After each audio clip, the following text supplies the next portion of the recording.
It's an interesting one because when we started our business in 2011, placemaking was a thing, but not really.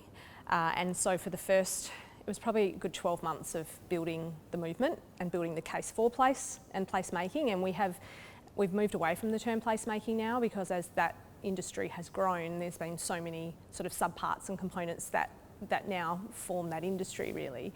And so our role in placemaking is really around advising clients on how they can best incorporate place at an overall level in terms of how they vision place, how they plan for place, how the statutory planning and urban design framework needs to respond to place, and ultimately, how they activate and manage that. So how they orient themselves and their organisations and their projects around place. So yeah, originally it was about telling people what it was, why it was important. Now it's about really, I guess, getting people to view it as not a standalone discipline, but part of, I guess, the normal business practice, particularly for developers, councils and other organisations that we tend to work for. So just helping them to incorporate it and embed it as a principle versus a tack on. We work at across every stage of a life cycle of a project. Sometimes we're fortunate to work across every phase, but more often than not, we either come in at the beginning, we come in at the middle, or middle to end, etc. So when we work on projects at the front end, and pretty much most of our work now is centred around defining vision and intent and framework for place. So that will be about bringing I guess a developer together, or getting all the people in the room that are needed at the front end of a process to define its positioning, its vision, and I guess the framework in which the rest of the project will respond.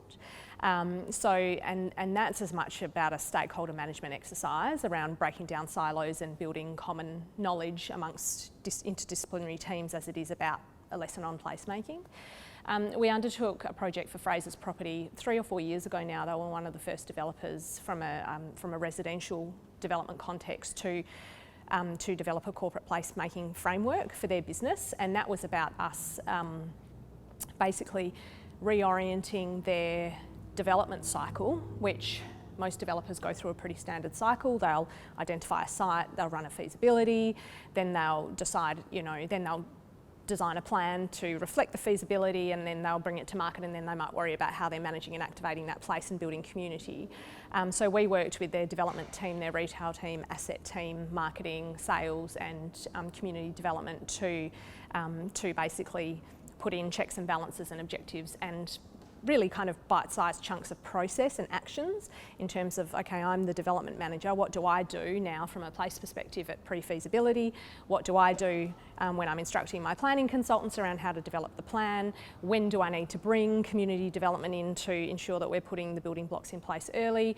When do we consider brand? We need to consider it early, we don't need to consider it at the end. When do we start building relationships with council, with community groups, etc. And so that's probably one that has sort of end-to-ended in terms of process and approach. And then, as I said, quite often we come in midway through a process where perhaps things have lost their way a little bit, or perhaps there's been a realisation that extra value could be generated if we did things a different way, and that's really about coming in most often looking at plans if a place hasn't been constructed, and starting to interrogate that with a place lens. So who are the user groups? What are they going to do there? What are these spaces being designed for? Are they going to enable the activity that you want? Are you recreating what's being developed next door, down the road, etc.?